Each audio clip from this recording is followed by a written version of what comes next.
Dá um high five pelo menos às 57 pessoas que estejam à sua volta aí. Depois você pode sentar.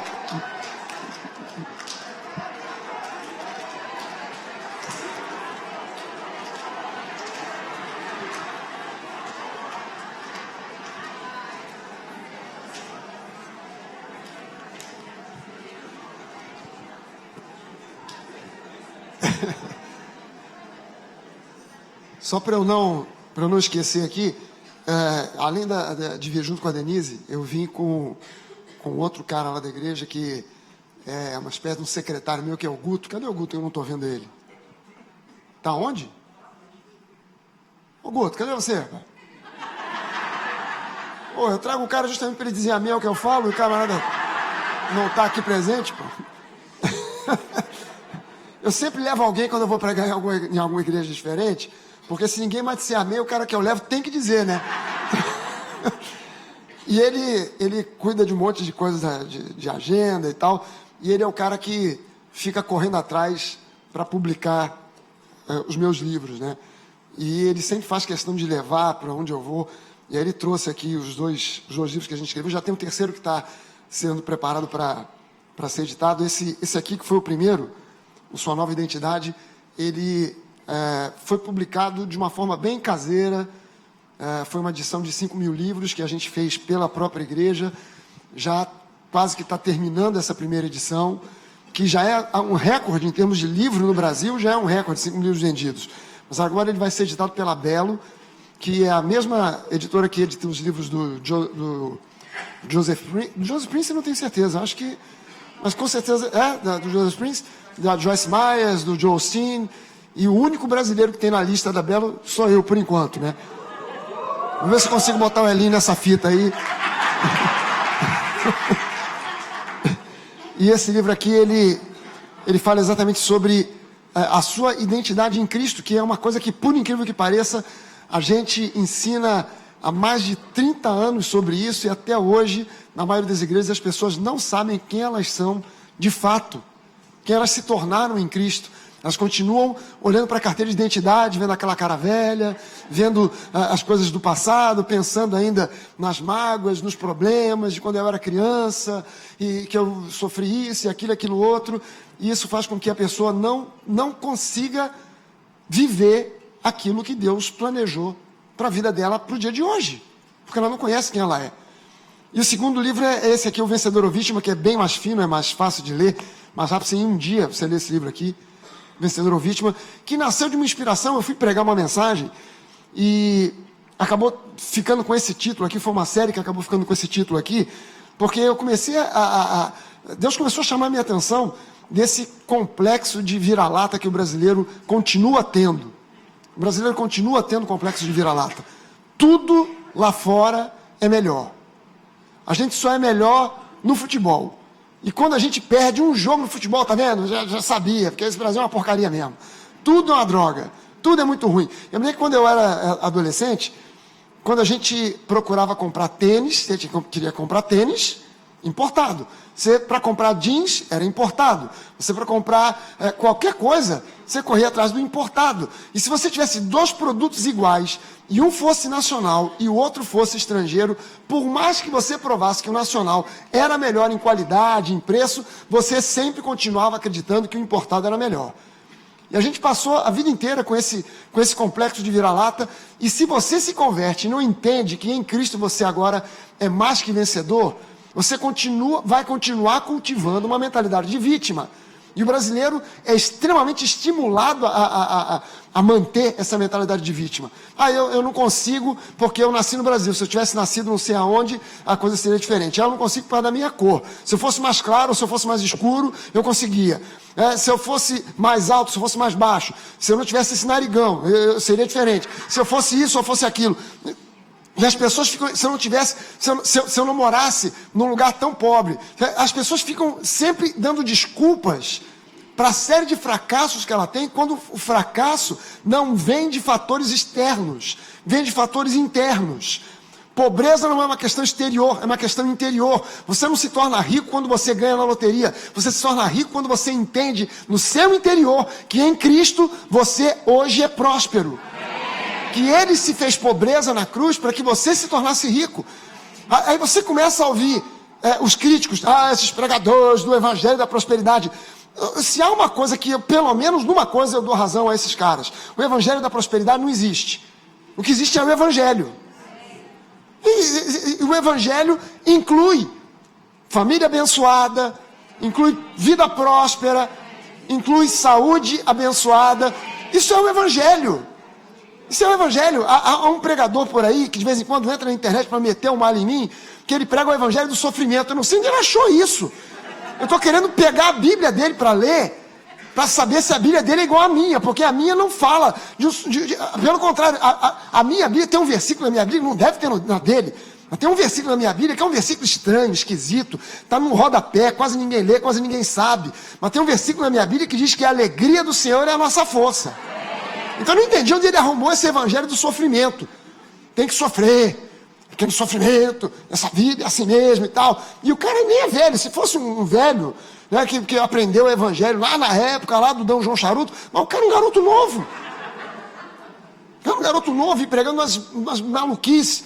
E tem milhares de pessoas que entrando, curtindo na internet, que beleza, que maravilha. Fala assim, esse pessoal, eu acho interessante isso, cara, porque tem pregador que prega esse evangelho do sofrimento e admira o evangelho do sofrimento quando é o sofrimento dos outros. Porque ele mesmo não quer passar. O cara que critica o evangelho da prosperidade, ele critica quando é a prosperidade sua. Porque a dele, ele quer garantir que esteja lá. Cara, se você por um acaso é contra o evangelho da prosperidade, me dê a chave do seu apartamento, a chave do seu carro e seja feliz. E vamos ver na prática se você acredita naquilo, o que prega. Amém. Deus é bom, amém, gente? Amém. Eu queria falar para você nessa noite, embora o título seja esse aqui, Nascidos e Chamados com um Propósito, eu quero falar para você, na verdade, sobre espírito de pioneirismo. Não sei se isso é uma mensagem, eu não chamaria isso de uma mensagem profética, mas eu acredito que é algo que uma igreja que está comemorando, vivenciando agora esse tempo, né, essa marca, 10 anos. A gente, o ser humano tem essa coisa de marcar essas datas assim que são mais redondas, né? 10 anos, 15 anos, 20 anos, 5 anos. A gente não comemora 7 anos de casamento, a gente comemora 10 anos de casamento. A gente não faz uma festa aos 14 anos, faz festa de 15 anos. São datas que são mais redondas, que marcam um período de tempo, assim, um ciclo mais fácil de ser registrado e contado. E é muito fácil. É lógico, você entra aqui e você encontra esse ambiente de fé, de alegria, vocês cantando aqui, o pessoal tocando, músicas vibrantes, músicas alegres. Você não consegue imaginar que uma igreja assim possa entrar num estado de passividade. Mas é muito mais fácil entrar nesse estado de passividade do que manter vivo um espírito de pioneirismo. Você manter vivo esse espírito de... E quando eu falo de espírito de pioneirismo, eu quero falar para você sobre o que aconteceu com você quando você se converteu a Cristo. Quando você encontrou Jesus. Não sei quantos de vocês estavam aqui no início dessa igreja, quando isso aqui era um galpão, que era uma oficina, e a gente veio aqui e olhou, e a terra, além de ser sem forma e vazia, estava suja. De graxa para tudo quanto é lado. Não sei quantos estiveram aqui naquela época, que a gente olhou aqui para dentro, e eu não tenho visão de arquiteto, eu tenho uma visão, minha visão nesses termos é muito curta, e eu fico desesperado quando eu vejo um lugar desse e fico imaginando obra. Eu tenho horror de fazer obra. Mas a gente olhou e o Elinho começou a imaginar, tem espaço para isso, tem espaço para aquilo. Eu não conseguia ver nada, eu falei, não, mas já que você está falando, eu acredito, vamos nessa. Quem é que estava aqui no início daqui, quando a terra era sem forma e vazia? Você sabe que quando você começa, você sonha, você começa a projetar coisas, você começa a visualizar aquele galpão cheio de gente, com paredes agora pintadas, trabalhadas na acústica, e você começa a imaginar caixa de som, você começa a imaginar plataforma, púlpito, você imagina gente em cima do púlpito cantando, pregando, o povo se animando, batendo palmas, mas e isso gera na gente uma empolgação muito grande, isso gera em nós uma vontade muito grande de ver as coisas acontecendo, e a gente pega firme, bota a mão no arado e começa a trabalhar, mas quando o tempo passa e você começa a se acostumar com aquilo tudo, legal, chegamos até aqui, e daqui para frente, para onde a gente vai? Daqui para frente o que vai acontecer? E a gente muitas vezes fica na dependência, não é que seja ruim isso, mas a gente fica às vezes na dependência de que alguém mande uma palavra profética para a gente dar uma reanimada. E se não tiver uma palavra profética? O que você faz? Você bota a viola no saco e volta para casa? Se você não tiver uma palavra que você tenha certeza, alguém dizendo, olha, foi Deus que me deu, eu tive uma revelação, um sonho, Deus falou, e eu não tinha nem conversado com aquela pessoa a respeito disso ou daquilo, e a pessoa veio e falou, olha, Deus me falou, é assim, é assado, e não aconteceu nada disso. O que você faz? A partir dali, para seguir adiante, não tem ninguém falando nada para você. Você ora e Deus parece que está assim, afônico, não fala. Você não percebe algo de Deus para te dar uma encorajada, uma força. O que você faz? Deixa eu dizer para você o que a gente faz. A gente continua seguindo adiante. A gente continua seguindo adiante porque cada um de nós aqui, você não está aqui por um acaso. Você não é membro dessa igreja por um acaso. Você não foi salvo por um acaso. Quero ler para você uma passagem aqui de Eclesiastes, no capítulo 3. Eclesiastes 3:11. Diz assim que ele... Eu coloquei algumas coisas entre parênteses ali, porque eu fui pegando algumas coisas de algumas outras versões, e também de uma versão chamada a Bíblia Amplificada, que a gente não tem em português, a gente só tem ela em inglês. E diz assim, ele, Deus, fez tudo lindo e apropriado ao seu tempo. Também pôs no coração e na mente do homem o anseio pela eternidade, um senso de propósito divinamente implantado, cujo impacto vai além dessa vida terrena. Mesmo assim, o homem não consegue compreender inteiramente o que Deus faz. Agora em Isaías 26, no versículo 3, diz assim, tu, Senhor, guardarás em perfeita paz aquele cujo propósito está firme, porque confia em ti. Ele não está dizendo aqui, entenda uma coisa, o que eu vou dizer aqui para você agora não exclui a outra coisa.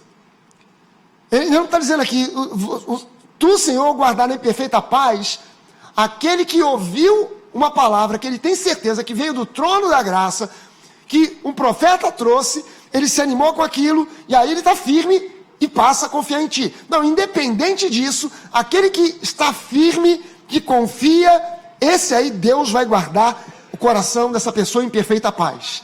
Eu vou seguir adiante, porque eu tenho certeza, Deus está comigo nessa parada. Amém? Efésios capítulo 1 nos diz, por exemplo, que em Cristo nós temos sido abençoados com toda sorte de bênçãos. Grave só o que diz Efésios capítulo 1.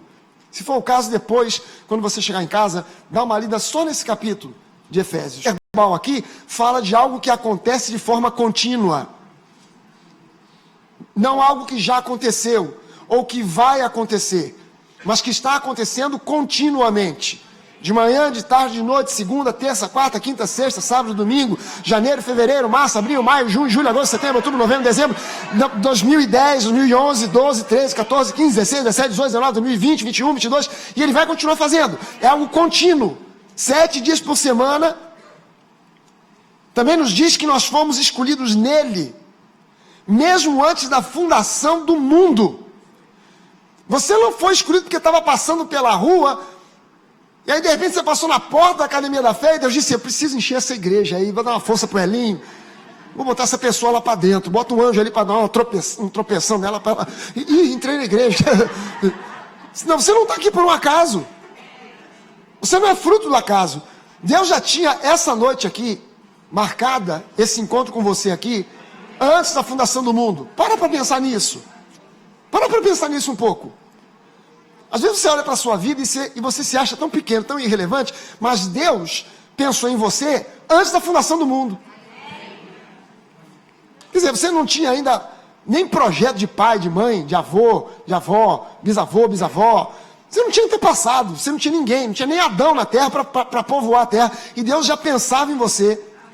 Deus já planejava coisas boas para você antes da fundação do mundo. Também nos diz que nele nós fomos predestinados a nos tornar filhos. Você sabe que é uma diferença básica que há entre o Antigo e o Novo Testamento, entre a Velha e a Nova Aliança? É exatamente que na Antiga Aliança, Deus não tinha um filho. Deus só tinha servos. Hoje, nenhum de nós aqui é servo por condição. Todos nós somos filhos. A sua condição hoje é a condição de filho. Você serve por opção. Na Antiga Aliança, não tinha essa de escolher. Não tinha essa de optar. Quando a gente, na nossa última viagem a Israel, eu estava sentado no banco da frente do ônibus, conversando com o nosso guia, e estávamos eu, o pastor Jorge, e a gente estava conversando com o guia, e ele falou para a gente assim: pastor, sabe que o judaísmo não é uma religião de fé, é uma religião de obediência. Não importa se você crê ou deixa de crer, não faz a mínima diferença. Você não tem que crer, você tem que obedecer. É só isso. É simplesmente isso. E aí a gente começou a entender uma série de coisas. Você, no judaísmo, não precisa crer, até mesmo que Deus existe. Mesmo que você não crê em Deus, tem que obedecer aos mandamentos da lei. Ponto final. Na nova aliança, é diferente. Na nova aliança, Deus não tem servos, Deus tem filhos. Esses filhos optam por servir. Na antiga aliança, você servia por obrigatoriedade. Na nova, você opta por servir. Quando você escolhe servir, o teu serviço tem muito mais valor do que aquele que serve por obrigação.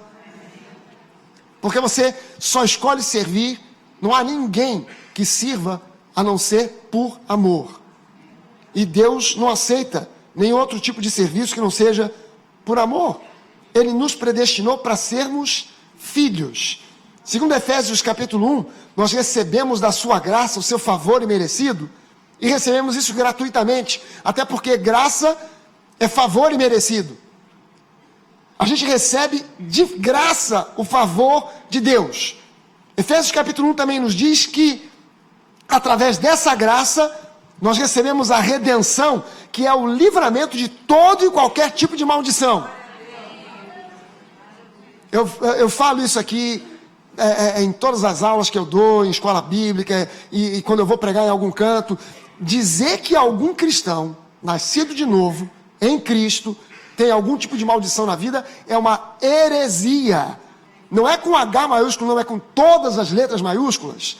Em neon, vermelho piscando, heresia, heresia, heresia, heresia, heresia, heresia. E embaixo escrito mentira, mentira, mentira, mentira. Porque Cristo se fez maldição na cruz, para que nós agora nos tornássemos herdeiros das bênçãos. De todas elas. Efésios capítulo 1 também nos diz que pelo sangue de Jesus nós recebemos a remissão, que é o perdão pleno, não de alguns pecados, mas de todos os nossos pecados, de acordo com a riqueza da graça. Não é uma coisa que ele faz depois que você chora, feito um condenado, rola no chão, baba, se suja todo. Não, é algo que ele faz gratuitamente, que ele fez, na verdade, na cruz do Calvário por mim e por você. Efésios capítulo 1 também diz que nós fomos feitos herança de Deus. Efésios capítulo 1 diz para nós que nós temos também o mistério da vontade de Deus desvendado para nós. A vontade de Deus, para o pessoal da antiga aliança, era um mistério. Infelizmente, em algumas igrejas ainda hoje, os pregadores pregam: a vontade de Deus é um mistério. Aleluia. Não, a vontade de Deus foi um mistério, Mas em Cristo, esse mistério foi desvendado, foi revelado para mim e para você. Efésios capítulo 1 também diz que nós fomos selados com o Espírito Santo. Selados com o Espírito Santo. Cara, para pensar nisso. Né? Tem um pessoal por aí que anda com os cordões pendurados dizendo que isso aqui é porque eu tenho corpo fechado. Quem tem corpo fechado aqui somos eu e você. Porque selado é fechado. Se nós formos selados, fomos fechados. Se for fechado, o Espírito Santo fechou, selou, acabou. E isso aí é sério. Cara, eu lembro que quando a gente estava ainda muito novo na carreira da fé, a gente foi parte de uma banda, a gente fundou uma banda. O pastor Hélio era o baterista da banda. Não tinha outro. Mas esse aí mesmo. Na verdade, o Elinho não tocava. Hã? Pois é, na verdade o Elinho não era músico, não tocava nada, mas quando viu a necessidade, ele falou, vou tomar umas aulas de bateria aí e vou embarcar nessa. E não apareceu outro baterista, ele foi lá, aprendeu o mínimo, né?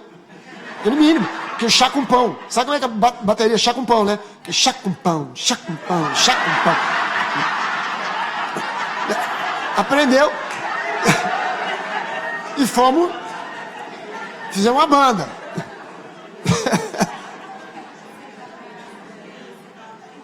Não. Deixa comigo. Sim, eu sei disso. Aliás, ele falou que eu me formei por causa dele, né?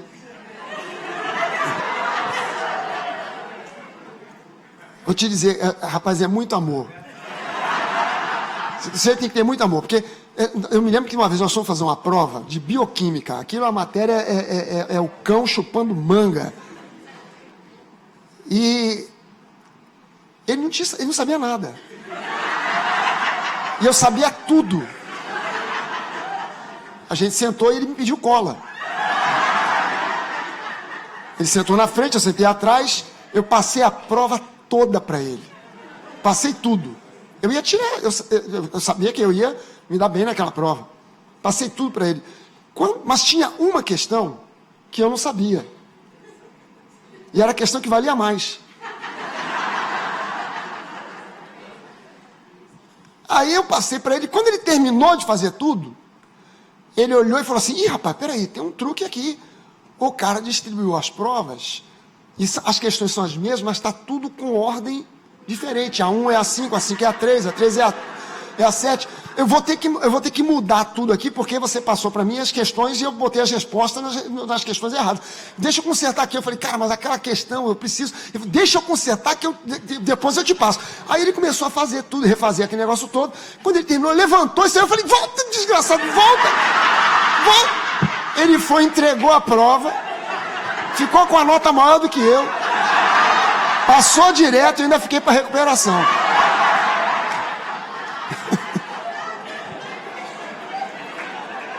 Rapaz, se eu ainda continuei sendo amigo dele é porque realmente o amor é grande, né?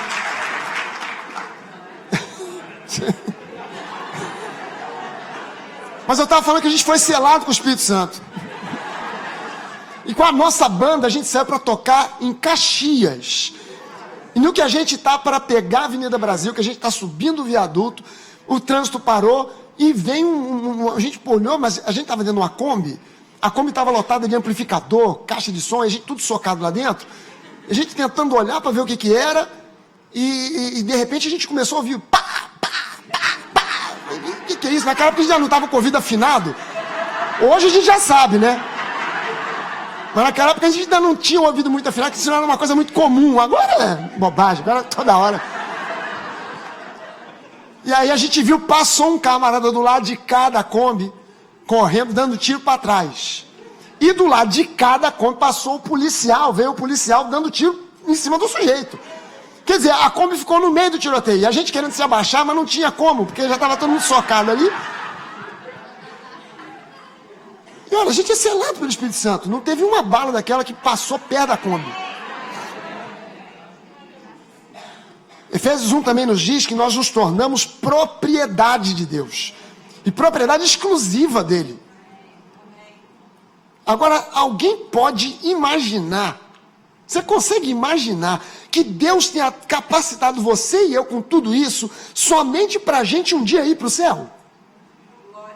Para pensar. Você acha que Deus te deu tudo isso, te colocou dentro dessa condição maravilhosa, para simplesmente você um dia ir para o céu? A gente tem que parar para refletir que existe muito mais de Deus para nós do que simplesmente ir para o céu. Efésios capítulo 1, do versículo 15 ao 21, diz assim: por essa razão, desde que eu ouvi falar da fé que vocês têm no Senhor Jesus e do amor que vocês demonstram para com todos os santos, eu não deixo de dar graças por vocês, mencionando-os em minhas orações. E nessas orações eu peço que o Deus do nosso Senhor Jesus Cristo, o glorioso Pai, lhes dê espírito de sabedoria e de revelação no pleno conhecimento dele. E eu também oro para que os olhos do coração, do espírito de vocês, sejam iluminados, a fim de que vocês conheçam, número 1, a esperança, ou seja, a vocação, o propósito para o qual ele chamou vocês. Em segundo lugar, as riquezas da gloriosa herança dele nos santos, que vocês possuem. E em terceiro lugar, a incomparável grandeza do seu poder para conosco, os que cremos, conforme a atuação da sua poderosa força. Esse poder, e agora ele vai explicar para você que qualidade de poder é esse, que ele não concedeu isso. Paulo não estava falando para que você tivesse uma revelação e um entendimento dessas coisas aqui, exatamente porque ele sabia que você e eu temos um propósito nessa vida. Se fosse só para ir para o céu depois, então não precisava disso tudo. E ele diz aqui, esse poder ele exerceu em Cristo, e é um poder tamanho que Cristo ressuscitou de entre os mortos. E aí Deus o fez assentar-se à sua direita nas regiões celestiais, muito acima de todo governo e autoridade, poder e domínio, e de todo nome que se possa mencionar, não apenas nessa era, mas também na que há de vir. Paulo então ele estava orando para que aqueles que compõem a igreja, e a palavra, o termo igreja, significa os chamados para fora. Chamados para fora do quê? Eu coloquei aqui, se você... Deu uma ziquezira lá. Ok, não tem problema.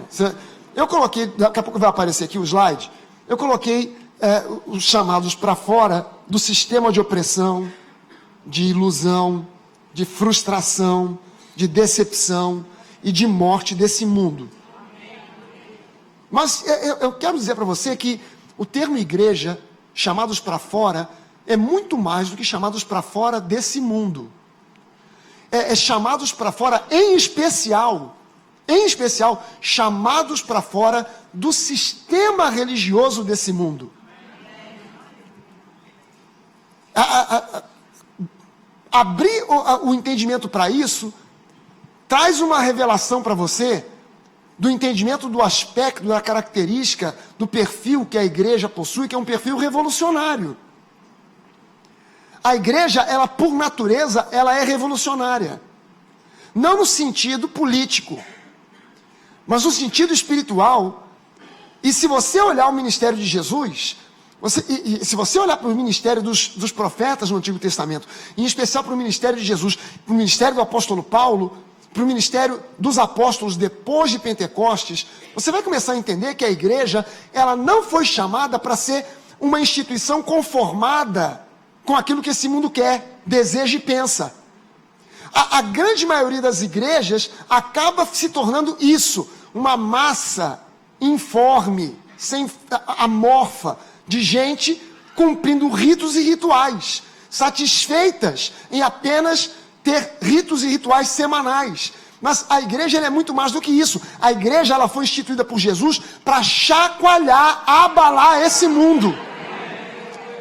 E uma igreja que queira chacoalhar, e aí eu agora não estou falando para você mais da igreja do Senhor Jesus, agora eu quero falar de uma igreja local que queira contribuir com o Espírito de Deus para chacoalhar esse mundo, ela precisa manter acesa sempre esse espírito de pioneirismo. Sempre. Quando eu falo para você de espírito de pioneirismo, eu estou falando daquele gás que a gente tem quando a gente se converte.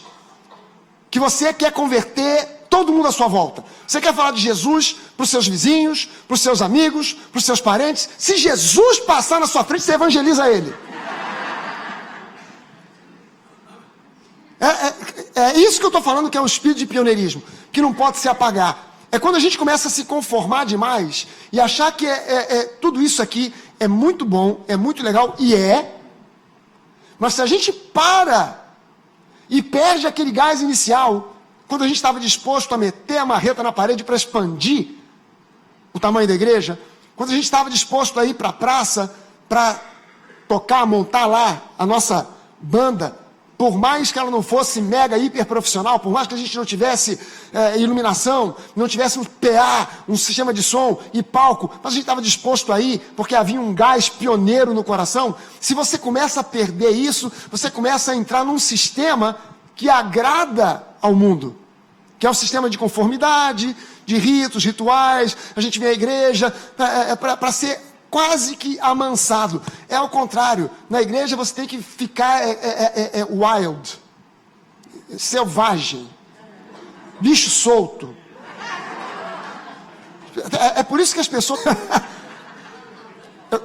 eu estou andando na contramão. Eu estou andando na contramão. Você e eu estamos andando na contramão. Se você quer ser cristão genuíno, um cristão genuíno, ele vai sempre andar na contramão. A igreja perdeu a noção disso. A igreja perdeu essa noção. A igreja de Atos capítulo 1, ela tinha essa perfeita noção de que eles estavam andando na contramão. Eles tinham essa noção plena. E eles tinham uma noção tão forte, tão grande disso, que eles estavam absolutamente dispostos a dar a própria vida por isso aí.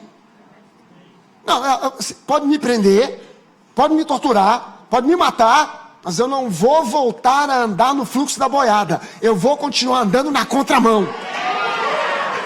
Aleluia. Eles estavam dispostos a isso.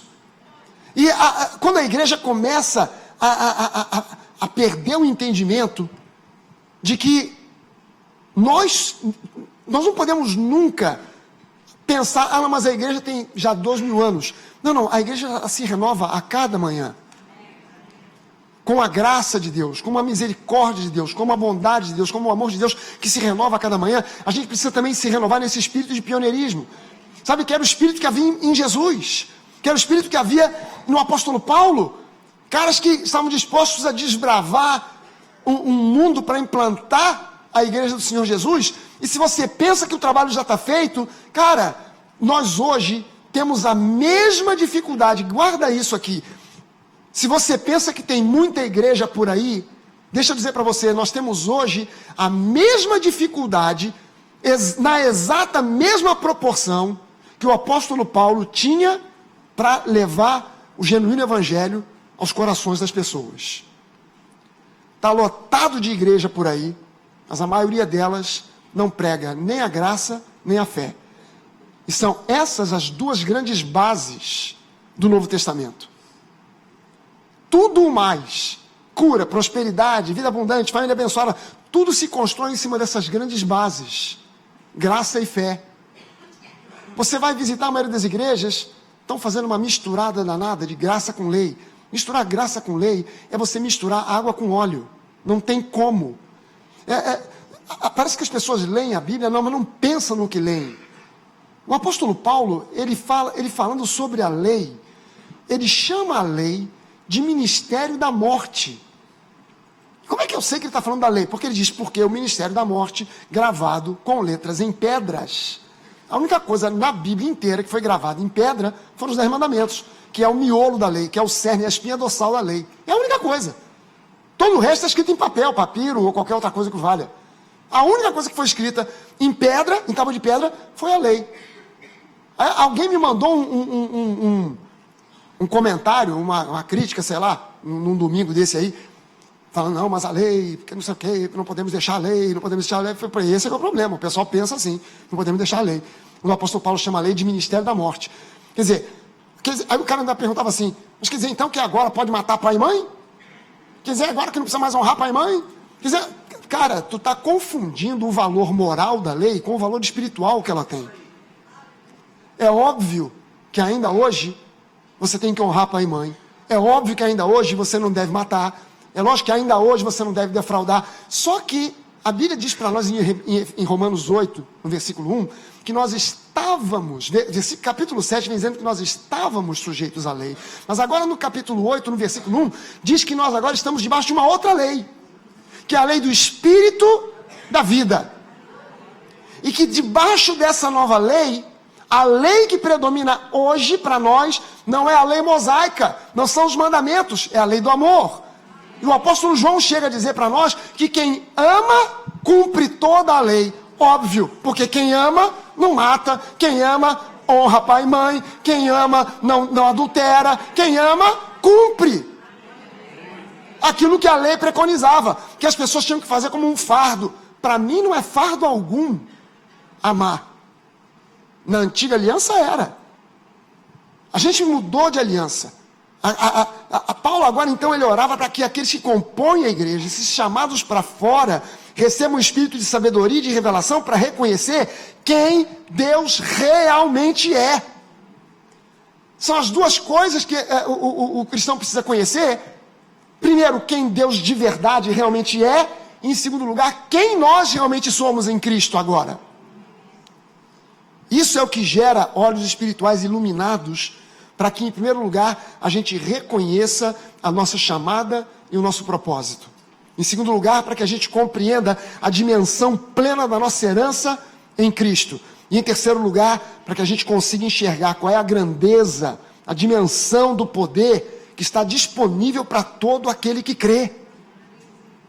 Qual é a dimensão desse poder que está disponível para mim e para você? É com base nesse entendimento, que é preciso responder uma pergunta que tem que estar ecoando no seu coração. Essa pergunta tem que ecoar no seu coração. Para você tocar adiante aquilo que Deus quer que você faça. Entenda só o seguinte, a igreja, ela se tornou, ao longo do tempo, ela se tornou como um navio de cruzeiro. Não sei se alguém aqui já fez um cruzeiro marítimo alguma vez. Você já teve a oportunidade de alguma vez fazer um cruzeiro marítimo? O cruzeiro funciona assim. Você entra no navio e você nem vê quem trabalha. Você não vê a maioria dos trabalhadores. Eles caminham por corredores paralelos aos corredores em que os passageiros transitam. E você vê que não falta comida. Tem comida 24 horas. Se você fez um cruzeiro assim meio caído, não sei. Mas cruzeiro bom. Não é cruzeiro que afunda, não. Estou falando cruzeiro que segue adiante. Tem comida 24 horas, tem conforto, piscina, tudo limpo, tudo ajeitado, tem música, tem cantor, tem de tudo, é uma maravilha. Mas tem um grupo trabalhando nos bastidores que ninguém vê.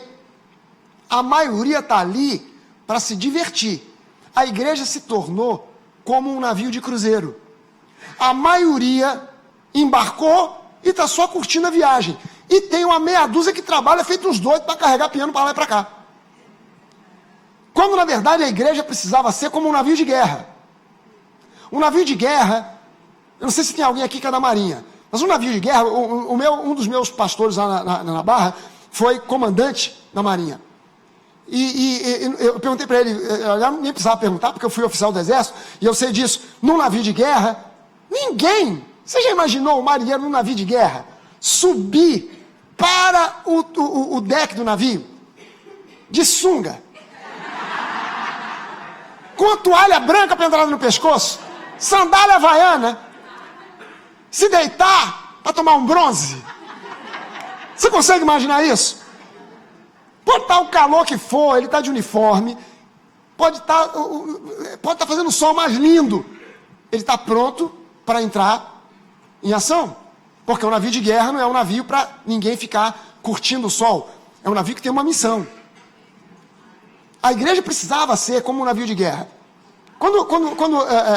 Na minha igreja acontece a mesma coisa. Quando a gente pede assim, quem são os voluntários? Fiquem de pé. A gente tem não sei quantos voluntários, tem 400, tem 500, uma multa de voluntários. Mas, na verdade, a minha igreja dizem que tem 4 mil membros. Deveria ter 4 mil voluntários. Mas ainda não é assim. Agora, tu vê só, a gente falando essas coisas, ainda não são todo 100%. Imagina se não fala.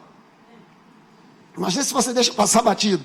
A pergunta que tem que estar ecoando no seu coração é o seguinte: você está simplesmente vivendo como alguém que é salvo, ou você está indo além para viver como alguém que é chamado? Para pensar nessa pergunta. Como é que você tem vivido? Simplesmente como alguém que é salvo, ou você está vivendo como alguém que, além de salvo, sabe que é chamado? Sabe que... Voltou?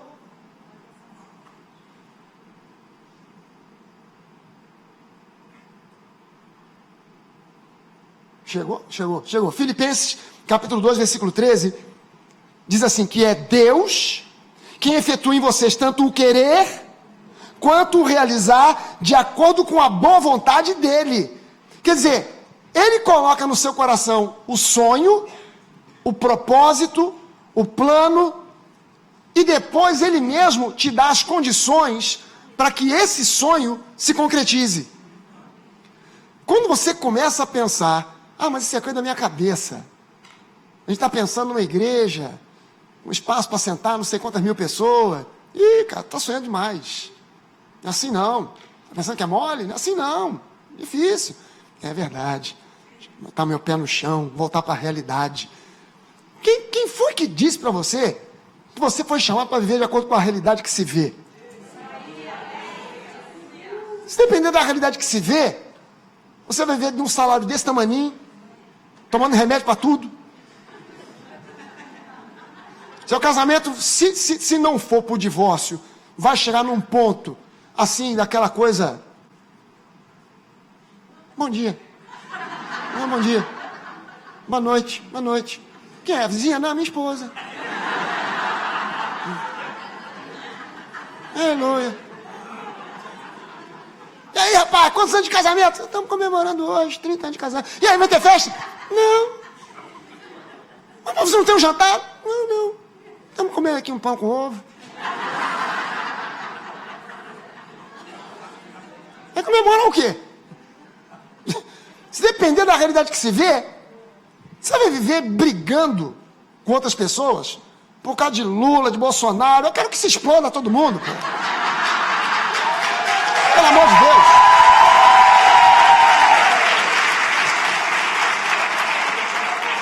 Não foi contratado por nenhum dos dois para ficar defendendo A nem B. Não ganha um centavo para falar bem nem de um nem de outro. Você não mandasse uma oferta para concluir a obra lá Não, mas nem isso manda. Pelo amor de Deus. Cara, eu quero falar para você de 5 coisas. Eu vou ser bem rápido agora, daqui para frente, porque tudo isso foi só a introdução. Agora que eu vou começar a pregar. Eu quero falar para você de 5 pontos, se você quiser manter acesa a chama do pioneirismo no seu coração. E sair daqui hoje dizendo assim, cara, se eu estava sentado nesse banco só esquentando o lugar, vai ser diferente. Eu vou conversar com o pastor Hélio, eu vou conversar com a pastora Deise, eu vou conversar com o pastor Rafael, com algum dos pastores da Academia da Fé, eu vou tomar uma providência, eu vou sair da passividade, e vou sair do comodismo, porque, cara, não é possível que Deus tenha me dado tudo isso que Ele me deu, simplesmente para eu assistir cultos. Cara, eu estou obeso espiritualmente, por fora eu estou magro, mas por dentro eu estou enorme. Tem que queimar essas calorias espirituais. Cara, você é membro da Academia da Fé, você está sendo alimentado com uma palavra que, cara, você não sabe. Tem gente que morre de inveja de você, porque queria estar aqui, mas mora a centenas de quilômetros daqui, tem que no máximo assistir pela internet, e graças a Deus pela internet, e a pessoa é capaz de repente, essa semana me apareceu uma senhora lá na igreja, está lá, hospedada num hotel lá do lado da igreja, a mulher veio lá do interior do Ceará. Eu vim aqui porque eu tenho que conhecer a nova igreja. Eu comecei a escutar essa palavra há um ano atrás, mudou minha vida. Falei, meu Deus, isso aqui mulher maluca, sabe de lá não sei de onde. Para vir aqui, para quê? Porque quer chegar perto. Mas a gente vai se acostumando, vai sentando, vai ouvindo. Que benção, né, velho? Que benção. Muito legal. Olha lá. O que é legal ali? É a unção da Rosa Branca. Legal. Tá nessa. Tô dentro. Vamos nessa. Como é que é o nome do negócio mesmo? Blogs. É o blog. Super blog. Tô nessa. Vamos nessa. Vamos junto aí. Tá bom. Cara, se acostuma, cara. Vai anestesiando, vai ficando, tudo é bom, tudo é legal, pastor é gente boa, brinca, pastor é gente boa, vem aqui, ora pela gente, que legal! Cara, presta sua atenção no seguinte, 5 coisas para você se estimular a manter vivo o espírito de pioneirismo no seu coração. Primeira delas, o querer é o desejo, é o sonho, é o alvo, é o projeto, é o propósito que começa a queimar no seu coração. Você não pode abrir mão de sonhos, porque você pensa assim, mas o meu tempo já passou. Cara, Moisés começou o ministério dele com 80 anos. Já estava careca dizendo, meu tempo já passou. Minha oportunidade já foi embora. Cara, minha oportunidade estava lá no Egito. Quando eu estava no palácio, numa boa. Fiz umas besteiras lá, matei um cara, tive que fugir. Estou há 40 anos aqui tomando conta de ovelha, a ovelha dos outros. Nem minha ovelha é. As ovelhas nem são minhas, eu estou tomando conta dessas ovelhas aqui, não aguento nem olhar para a cara dessas ovelhas, não aguento mais. Fui treinado para ser um príncipe, fui treinado para ser um general, fui treinado para comandar uma nação, e agora eu estou tomando conta da ovelha dos outros aqui, acordando todo dia de manhã, eu saio da minha tenda e eu ouço as ovelhas, mas que ódio, que raiva que me dá dessas ovelhas. Meu propósito já passou batido, foi embora, foi para o espaço. Se Deus tivesse um propósito para mim, poxa, já tinha falado há 30 anos atrás. Pô, eu tô aqui nessa há 40, tomando conta dessas ovelhas. Aí Deus vai e surpreende o cara. O cara tá andando e começa a ver uma árvore pegando fogo que não consome. Chega perto para ver, Deus fala com ele, cara, eu vou te usar. Deus, manda outro, meu tempo já passou. Não, é justamente por causa dessa tua posição aí, de achar que não dá mais, é que eu vou te usar para provar para o mundo que aquilo que para os outros é loucura, para mim é sabedoria.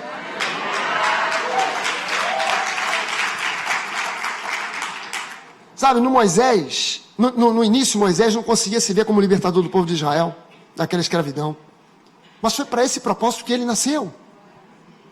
Você consegue entender que Moisés nasceu para esse propósito?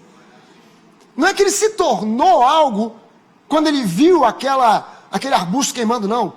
No ventre da mãe dele, Deus já estava dizendo, esse cara vai ser o libertador do meu povo, da escravidão do Egito. Não foi uma coisa que Deus olhou e falou assim, rapaz, não tem ninguém para usar. Moisés. E aí, uso esse aí ou não? O que vocês acham? Miguel, Gabriel, os anjos, alguém, me dá um conselho aí, o que eu faço? Serve? Já está meio caído, 80 anos, mas que para dizer no início, você não está aqui por um acaso. Você está aqui porque Deus tem um propósito para a sua vida. Deus começou com aquele cara e acabou implantando no coração dele um sonho, uma visão, um propósito. Então não abre mão. Quando você diz assim, pastor, mas eu não tenho uma visão e um propósito. Se você começar a sondar o seu coração, você vai achar. E se você entender que sonhos e propósitos que nascem no coração de uma pessoa que nasceu de novo, que é cristã, nascida, convertida a Jesus, são propósitos que Deus manda, quando você ouvir uma palavra de um propósito saindo desse povo daqui, você vai abraçar. Porque, entenda só uma coisa, nenhuma igreja chega aonde essa igreja chegou no braço forte do homem. Uma igreja só chega aonde essa igreja chegou quando Deus abençoa. E quando você banca o burro tentando abençoar o que Deus não está abençoando, você está remando contra a correnteza. É mais fácil você observar aonde Deus está agindo, ir lá e se juntar. Não, eu vou me juntar com o que Deus está fazendo, porque, cara, eu vou tentar ser mais do que Deus. Se é ali que Deus está fazendo, é ali que eu vou botar o pé, porque aí eu vou embarcar na bênção que já está rolando lá. Em segundo lugar, o realizar é baseado naquilo que eu tenho nas minhas mãos. Você sabe qual é o grande problema das pessoas? É que elas ficam pensando assim, se eu tivesse isso, se eu tivesse aquilo.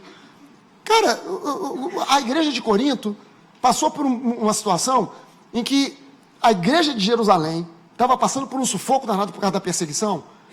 Aí Paulo, que não tinha nada a ver com a igreja de Jerusalém, a sede da igreja de Paulo, da onde Paulo voltava sempre, era o porto seguro de Paulo, era a igreja de Paulo, era a igreja de Antioquia. Ele não tinha nada a ver com a igreja de Jerusalém.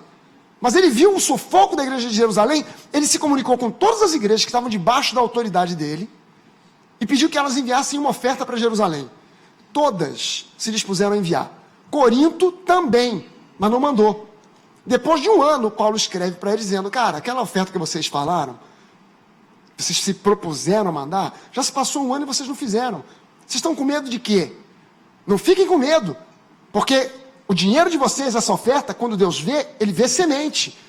E ele vai aumentar, se vocês mandarem, ele vai aumentar a sementeira de vocês e com certeza vai aumentar a colheita. Então não encolham a mão, cumpram aquilo que vocês se propuseram há um ano atrás. Porque Deus abençoará o homem segundo aquilo que ele tem e não segundo o que ele não tem.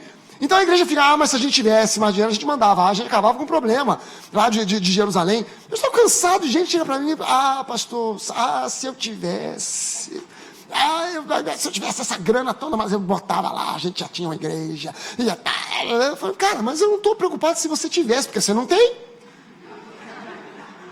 Não adianta falar para mim se tivesse. O Deus vai abençoar, não é segundo se tivesse. Se a gente tivesse dinheiro para comprar um terreno, mas custa muito caro. Se a gente tivesse dinheiro para construir, mas é muito caro. Se a gente tivesse, seria tão bom. Não, peraí, Deus não vai te abençoar. O que você tem? O que você tem? Foi o que Eliseu perguntou para a viúva. O que você tem? Só tem um pouquinho de farinha e um pouquinho de azeite, não dá para nada. Mas Deus vai abençoar segundo o que você tem. Como ela colocou aquilo, o que ela tinha, que era quase nada, nas mãos de alguém que estava sendo dirigido e abençoado por Deus, na casa dela não faltou nem farinha nem azeite durante mais de 3 anos.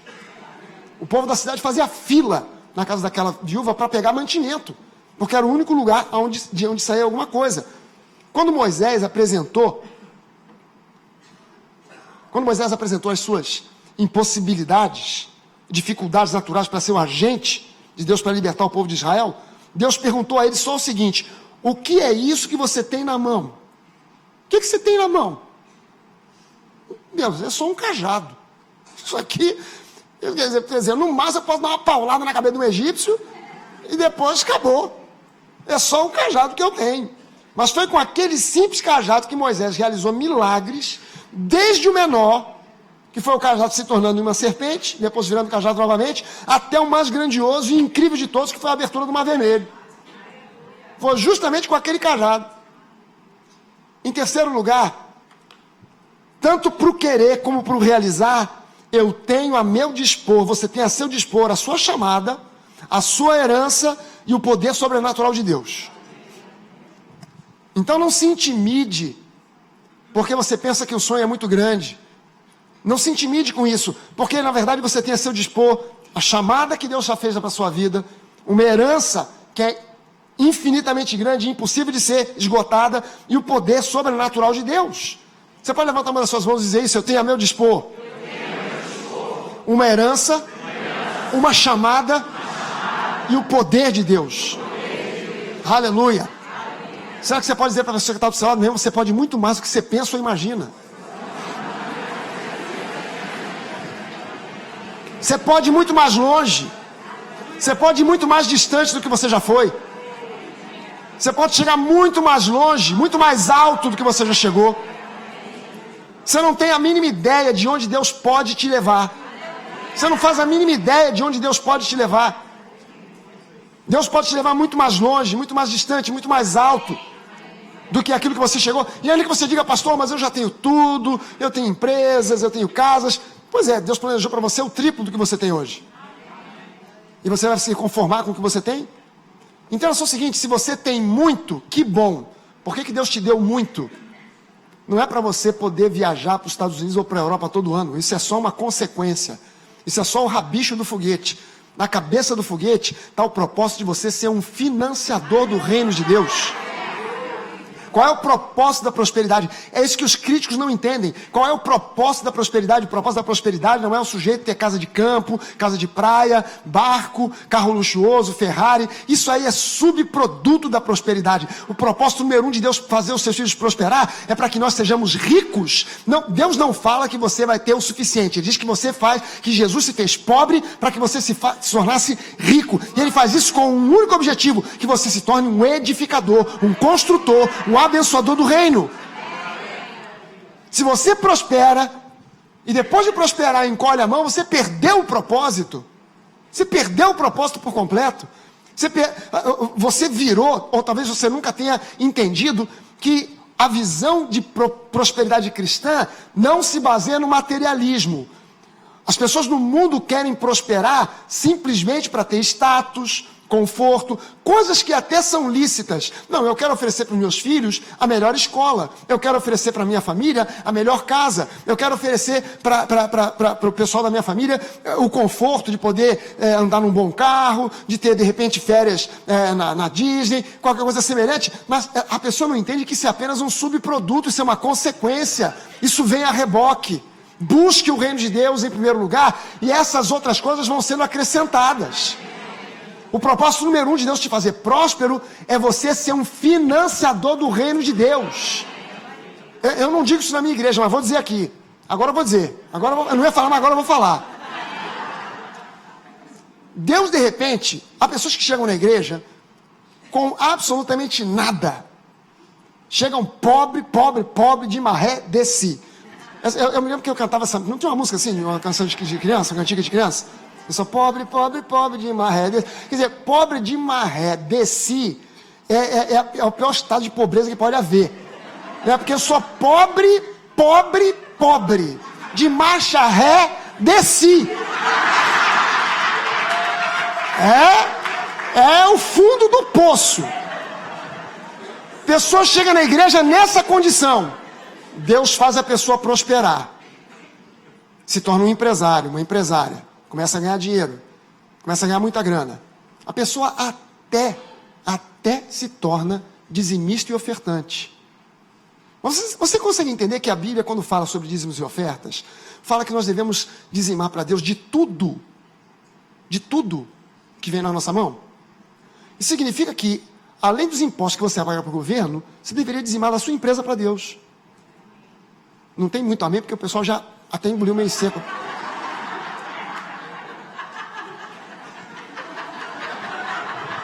Pô, pastor, não é só do meu salário, não? Não. Deveria dizimar da empresa. Pastor, mas é um faturamento de 1 milhão por ano. Então você está devendo 100 mil pratas. Para o Senhor. Não é para o pastor Hélio, não. Lógico, na nova aliança, se fosse na antiga aliança, tu estava frito. Como é na nova aliança, você não dizima, Deus não amaldiçoa. Porque Jesus levou toda a maldição. Então você está perdendo o melhor de Deus. Você está perdendo o melhor de Deus. Pastor, mas eu não consigo dizimar. Não é questão de conseguir, é pela fé. Em quarto lugar, não despreze os começos pequenos e humildes. Não despreze começos pequenos e humildes. Sabe, o que começa grande é inchaço.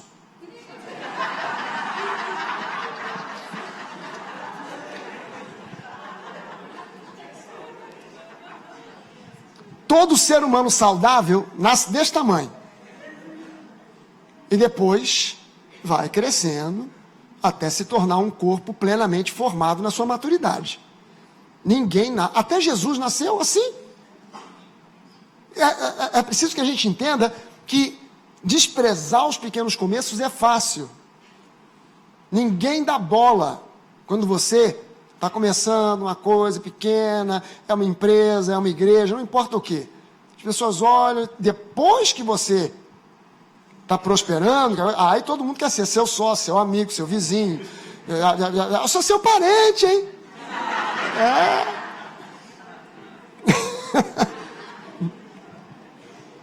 Zacarias capítulo 4, os versículos 8, 9 e 10, diz assim: o Senhor falou comigo mais uma vez, e ele disse: Zorobabel, pôs o alicerce deste templo e ele mesmo vai terminar a construção. Quando isso acontecer, o povo saberá que eu, o Senhor Todo-Poderoso, enviei você para falar a eles. E os que não deram valor a um começo tão humilde, vão ficar alegres quando virem Zorobabel terminando a construção do templo. Olha só o que Deus estava dizendo aqui.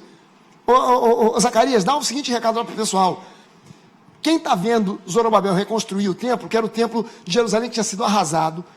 Cara, Jerusalém tinha sofrido um arraso tão grande, mas tão grande, que dizem, se você for ler o livro do historiador Flávio Joséfo, que é o cara que mais fala sobre a história de Israel, ele diz que a cidade ficou irreconhecível. Ninguém mais sabia dizer, aqui era o templo, aqui era o palácio, aqui era o teatro, porque os caras passaram o rodo de uma forma, assim, assombrosa.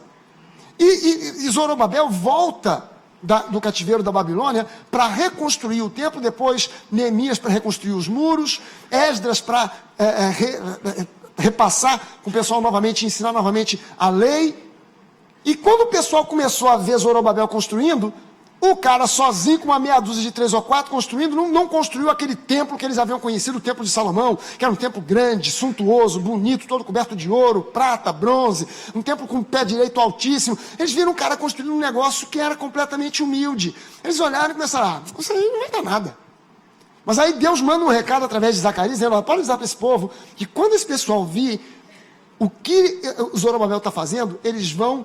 Se aqueles que no início não deram valor no começo tão humilde, eles vão ficar alegres quando virem Zorobabel terminando a construção do templo. E mais para frente ele profetiza o seguinte, eu estou dizendo isso para você porque não é uma questão de ouro, prata e bronze, não é uma questão de grandeza, mas eu estou dizendo para você que a glória da segunda casa será maior do que a da primeira. Pode ser que esse templo seja menor, mas a glória dele será maior do que aquele glória do templo de Salomão. Cara, peraí, quem visitou aquele templo de Salomão e viu aquela glória, viu paredes de ouro, prata, bronze, aquelas bacias enormes de bronze, quando viu aquilo tudo, não tem nada igual. Menorá, no tabernáculo só tinha um, lá no templo de Salomão tinham 12 de ouro. Caramba! No menorá de Moisés, era um menorá que ninguém sabe mais ou menos, ninguém sabe a medida, só sabe o peso que Deus deu de instrução para Moisés, mas devia ser mais ou menos uma coisa dessa altura.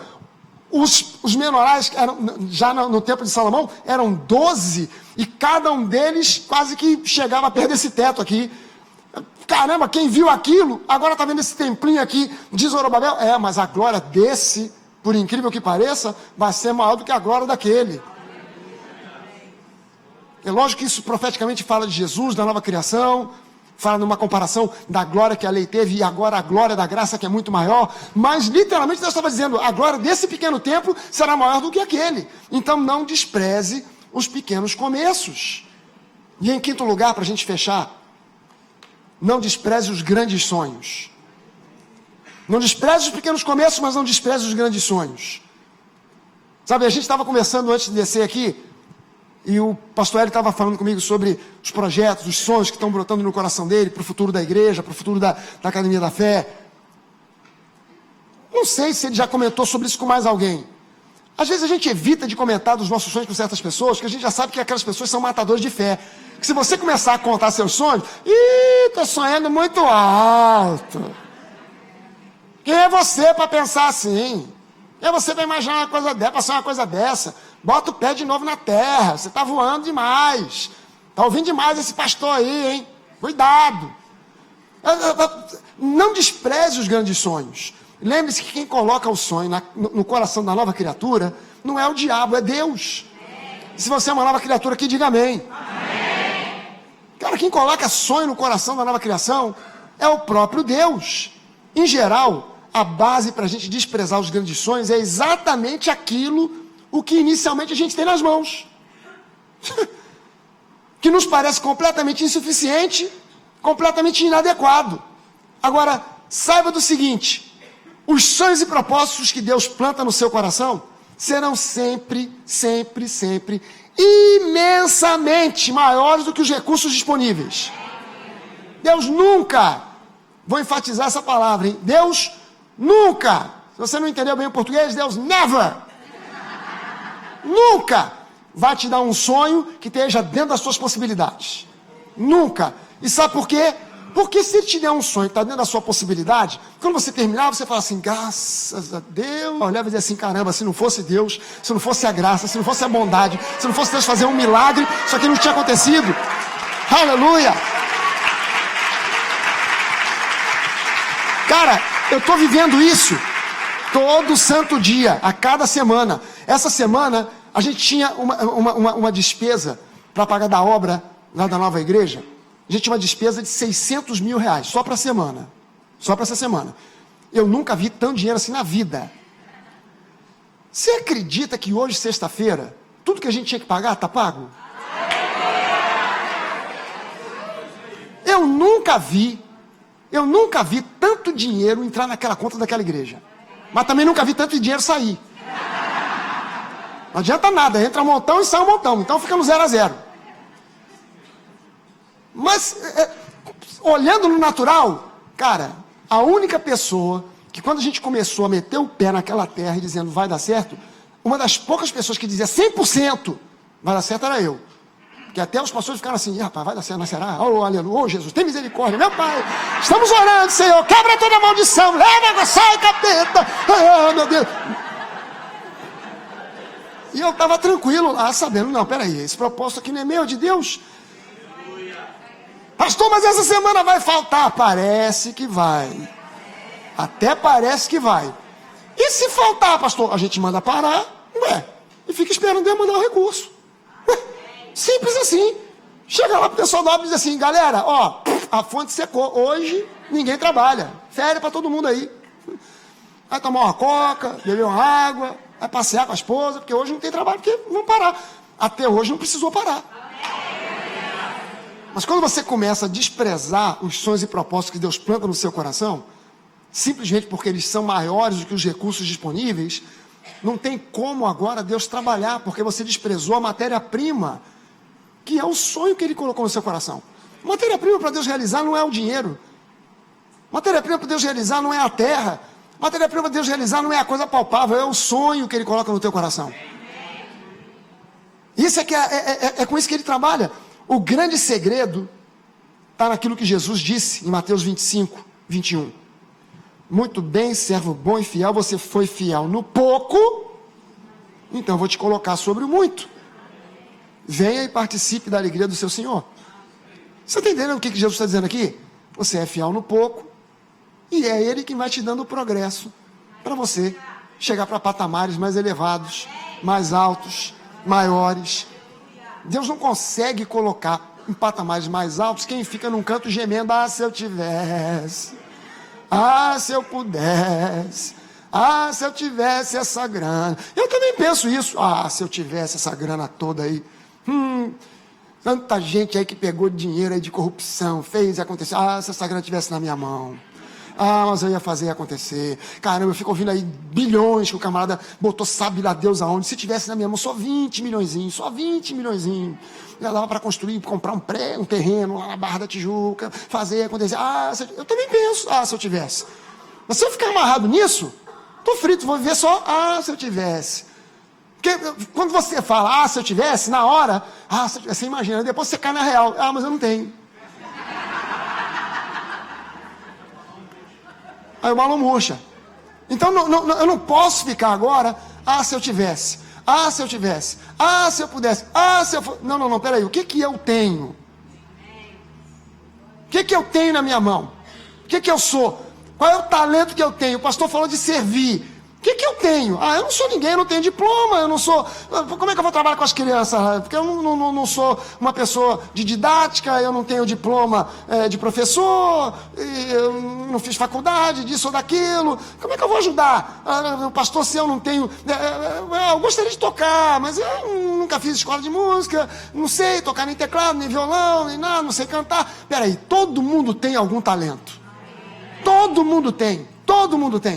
Não há nenhum ser humano na face da terra que tenha nascido 100% desprovido de talentos. Não existe. Existem pessoas que não desenvolvem os seus talentos, que enterram os seus talentos. que tem medo de desenvolver os seus talentos, ou que se acham sem condições. Ah, mas eu nasci aqui, se eu tivesse nascido lá, seria diferente. Não, para com esse pensamento e vê o que você tem. O que está na sua mão? Sabe, a minha sogra era boa de crochê. Cara, os meus filhos se vestiram com as roupas que a minha sogra fazia lá no crochê. Sapatinho, e mantinha, e sei lá mais o quê. Caramba, eu me lembro de um testemunho na África do Sul, de um pastor que construiu uma igreja, e o forte da grana para construir aquela igreja veio de bolos que uma irmã da igreja fazia para vender. Ela não fazia para vender, para sobreviver, não. Ela fazia para vender, não só em cantina de igreja, não. Ela vendia para todo mundo, para os vizinhos, para todo mundo. Ela fazia bolo dia e noite. E todo o dinheiro do bolo, ela botava na igreja. Não era um bolo qualquer, né? Era um bolo caprichado, gostoso. A mulher tinha talento para isso. Ela pensou, cara, poxa, o pastor está fazendo uma campanha para a gente comprar um terreno novo, para a gente construir um prédio novo. O que eu posso fazer? Ah, eu não sei cantar, eu não sei tocar, eu não sei isso, eu não sei aquilo, mas eu sei fazer bolo. Ah, eu vou fazer bolo, vou vender bolo. Saiu fazendo bolo. Comprou um terreno, construiu uma igreja. Com dinheiro de farinha, ovo, leite. Bota no forno. Ela não estava cozinhando bolo, não, ela estava cozinhando uma igreja. O que você tem? As pessoas pensam demais, ficam refletindo demais. Ah, mas eu não tenho. Cara, você não tem talento nenhum? Você acha que não tem talento nenhum? Faz o seguinte: se oferece para servir. Aonde te encaixarem, tu vai lá e faz o teu melhor. Ah, pastor, me mandaram para ir para a recepção. Vai para a recepção, ué. Você sabe que ali é o lugar mais crítico da igreja? Ali é o lugar onde a pessoa muitas vezes decide ficar ou não. Quando alguém é recebido ali, pastor, mas eu sou uma pessoa assim, arma um sorriso e não desmonta mais. E fica ali na porta. Não importa o que. Alguém passou e te deu um pisão no pé. E tu tava com o dedo machucado. Doeu e você só falou assim, ai!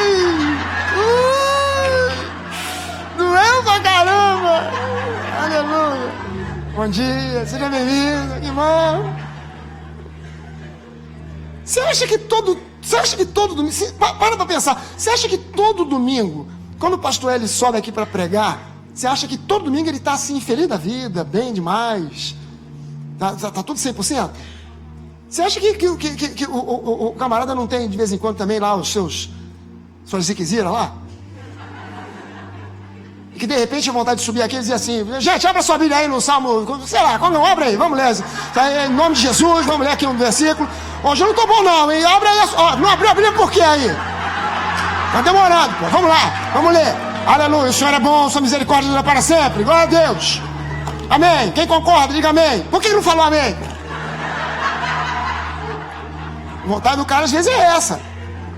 Aí o cara sobe aqui, canta, pula, sorri. Por quê? Porque você não tem nada a ver com o problema da gente. Você não tem nada a ver que eu estou passando mal, que eu estou com dor de barriga, que eu briguei com a minha mulher. Você não tem nada a ver com isso. Você vê que para ser abençoado vai sair abençoado. O que Deus tem a ver que você está passando por esse problema, aquele aperto, aquela dificuldade? Vem e serve. Porque na hora que você serve, você está buscando o reino em primeiro lugar. As demais coisas vão ser acrescentadas. Você não pode perder o espírito de pioneirismo. Você não pode perder esse espírito pioneiro. Sabe, quando a gente está recém-convertido, a gente serve, a gente vai para a recepção, a gente faz o que for necessário, porque a gente quer ver aquela igreja progredir, ir para frente, e depois a gente senta e fica só assistindo o culto numa boa. Serve, se imbui de novo daquele espírito pioneiro, e você vai ver que Deus vai fazer uma obra na tua vida, como talvez nunca tenha acontecido antes. Talvez nunca tenha acontecido. Talvez enfermidades que te perturbam há meses e há anos vão desaparecer quando você começar a servir. Talvez problemas na sua família, filho que não se converte, marido que não se converte, esposa que não se converte, de repente vai acontecer uma virada por causa do teu serviço. Cara, você está tomando conta do trabalho de Deus? Deus vai começar a tomar conta dos teus problemas. Cara, Deus só tem um problema para resolver. Sabia disso? Que Deus tem um problema para resolver? Deus tem um problema, e é um só. Um só. O único problema que Deus tem é povoar o céu. É o único problema que ele tem. E nós? Tem um monte. Pagar a conta, né? Conta de luz, conta de gás, crédito card, C&A, tudo chega a boleto. Prestação de carro, prestação de casa. Esses são os nossos problemas. Educar filho, e comprar carro. Isso são os nossos problemas. O que você tem com Deus hoje chama-se uma aliança. A aliança, no conceito bíblico, é o seguinte: agora o que é meu é seu, o que é seu é meu. Então agora os seus problemas são os meus problemas e os meus são os seus. Cara, se Deus só tem um problema, então o problema dele agora é meu. Meu problema hoje é cooperar com ele para povoar o céu. E o problema dele é me ajudar a pagar as contas, pagar a C&A, credicar, prestação do carro, construção da igreja. Isso agora não é problema meu, não, é problema dele. A gente fez uma aliança, uma troca. Você está entendendo que Deus tem para você muito mais do que você possa pensar ou imaginar? Mas que a gente fica tão focado no nosso umbigo que a gente esquece que a gente tem com ele uma aliança. E por isso Paulo orou: eu oro para que os olhos de vocês sejam iluminados, para vocês enxergarem mais longe, mais claro, mais firme o que Deus tem para vocês. Amém? Vamos ficar de pé, vamos orar?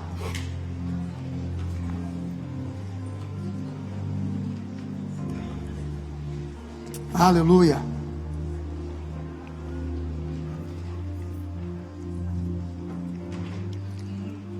A palavra de Deus diz assim, que o Senhor é bom e a sua misericórdia. Essa palavra misericórdia no hebraico é Hesed. Hesed você pode traduzir de N formas para o português.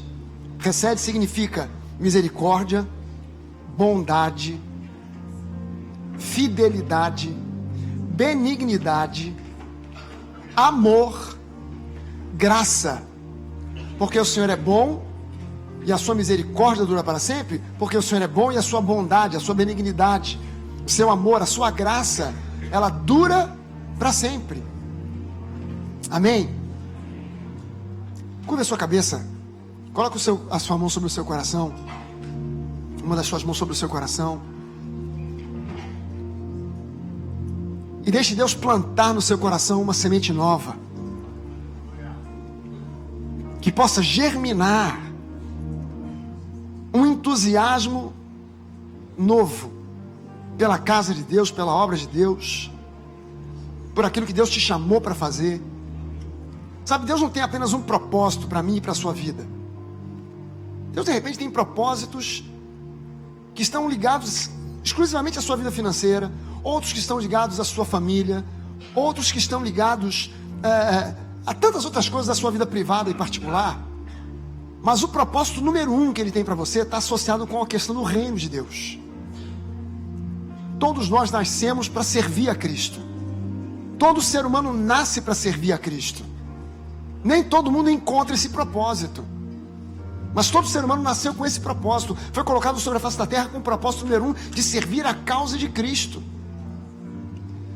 Estar na igreja para apenas resolver os meus problemas é andar de uma forma muito limitada, porque Deus pode resolver todos os seus problemas. Deus liberta, Deus cura, Deus restaura, Deus faz prosperar. Tudo isso aí está já previsto, profetizado e dito e prometido na palavra. E em todas as promessas nós temos o sim e o amém. Mas o que as pessoas não se tocam é que as maiores bênçãos estão reservadas exatamente para aqueles que se dispõem a buscar o reino em primeiro lugar.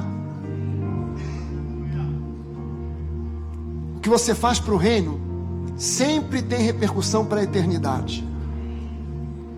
Nem tudo que você faz para você tem repercussão para a eternidade. Às vezes tem repercussão só para daqui até a 10 anos no máximo, tem prazo de validade. Mas aquilo que você faz para Deus tem repercussão para a eternidade. Servo bom e fiel, você foi fiel no pouco, então sobre o muito eu vou te colocar. Amém. Deus tem propósito para a sua vida. Não deixa morrer o espírito de pioneirismo. Não deixa morrer o espírito de pioneirismo. Abraça a causa de Cristo. Deixa Deus te usar. E Ele vai fazer uma obra transformadora na sua vida, em nome de Jesus. Aleluia. Você pode levantar uma das suas mãos e dizer: isso eu creio, eu recebo, em nome de Jesus. Aleluia. Você pode dar uma salva de palmas ao nosso Deus.